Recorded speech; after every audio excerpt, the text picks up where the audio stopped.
Sabe aquela sensação de acordar no meio da noite, de olhos abertos, mas sem conseguir mover o músculo? Como se a gente estivesse vivendo um pesadelo, só que com a certeza de que está acordado? Pois é, hoje a gente vai mergulhar fundo numa das experiências humanas mais aterrorizantes e ao mesmo tempo fascinantes, a paralisia do sono. Para muita gente, isso vai além de uma simples pergunta. É uma lembrança real, aquela impotência total de estar consciente de tudo, ouvindo os sons da casa, mas preso dentro de um corpo que simplesmente não responde. A mente grita, mas a voz não sai. É desesperador. Para tentar dar algum sentido a essa sensação horrível, o folclore brasileiro criou uma personagem. E esse relato que a gente acabou de ouvir é a descrição perfeita da criatura que, segundo a lenda, seria a grande culpada por esse tormento noturno. E essa figura assustadora tem nome, viu? É a pisadeira. É através dela que o nosso folclore tentou, por séculos, explicar o que parecia inexplicável. Deu um rosto, uma forma, para aquele terror que aparece na escuridão do quarto. E repara só como a lenda descreve perfeitamente os sintomas. A pressão no peito, a falta de ar. A história da pisadeira é, no fundo, uma tradução cultural exata da sensação física da paralisia do sono. É aqui que a história dá uma virada. E se a explicação para tudo isso não estiver no mundo dos mitos, mas sim dentro da nossa própria cabeça, numa pequena falha de comunicação dessa máquina incrível que é o cérebro humano? Pois é, a resposta para a pisadeira e para tantos outros monstros noturnos está na ciência do sono. Mais especificamente, numa fase essencial do nosso descanso, o famoso sono REM. Durante o sono REM, o nosso cérebro está a todo vapor, quase tão ativo quanto quando a gente está acordado. É nessa fase que acontecem os sonhos mais vívidos, aqueles que parecem um filme cheio de história e emoção. E aí, por uma questão de segurança, enquanto a nossa mente viaja por esses sonhos malucos, o cérebro ativa um protocolo muito inteligente. Ele basicamente desliga a comunicação com a maioria dos nossos músculos. Esse mecanismo tem nome: atonia REM. Ele é tipo o freio de mão do corpo. Garante que se a gente sonhar que está correndo uma maratona, não saia literalmente correndo pelo quarto e batendo nos móveis. É um sistema de segurança genial. O problema todo acontece quando dá um erro de sincronia. Imagina que a sua consciência liga um segundinho antes do corpo receber o sinal para se mexer. A mente acorda, mas o corpo continua paralisado. É essa falha no sistema que a gente chama de paralisia do sono. E nesse estado super vulnerável, o cérebro tenta preencher as lacunas. Aquela sensação de que tem mais alguém no quarto é a alucinação do tipo intruso. A pressão no peito, igualzinha à da pisadeira, é o íncubo. E as sensações de flutuar, de sair do corpo, são as experiências corporais incomuns.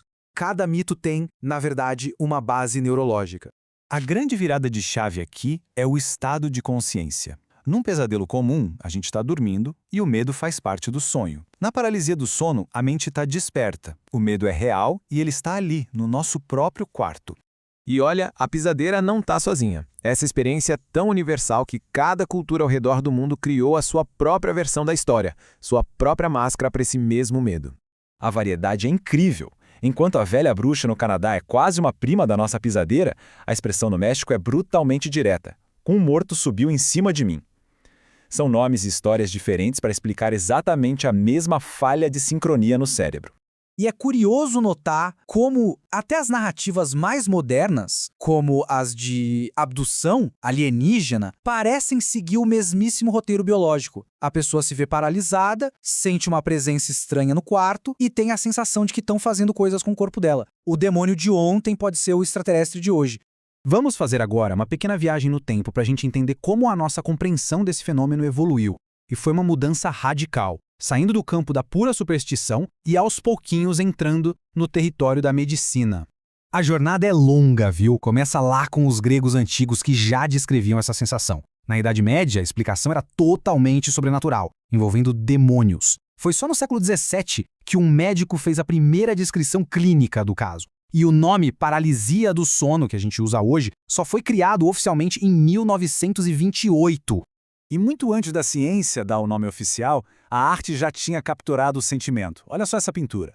A imagem do demônio sentado no peito da mulher não é só uma fantasia, é a tradução visual perfeita da pressão sufocante, do terror e da impotência que definem essa experiência. Ok, já entendemos o mito, a ciência, a história, mas e na prática? O que a gente pode fazer a respeito? A boa notícia é que, embora não exista uma cura, tem vários hábitos que diminuem muito as chances de um episódio acontecer. A palavra-chave aqui é consistência. Nosso cérebro ama rotina. Manter horários fixos para dormir e acordar, criar um ambiente que seja um verdadeiro santuário do sono e usar a cama só para dormir, isso já faz uma diferença gigantesca. E tão importante quanto o que fazer é saber o que evitar. A luz azul das telas, por exemplo, ela engana o nosso cérebro. Ela diz para ele, ei, ainda é dia. E isso atrapalha a produção dos hormônios do sono. Evitar isso, junto com estimulantes e comida pesada perto da hora de dormir, ajuda o sistema a funcionar direitinho, sem falhas. No final das contas, a paralisia do sono é um lembrete fascinante de que a nossa mente é um universo inteiro a ser explorado, cheio de mistérios. A pisadeira, a velha bruxa, o íncubo, talvez eles sejam só os nomes que a gente dá para os fantasmas que a nossa própria biologia cria. Obrigado por mergulhar nesta análise com a gente.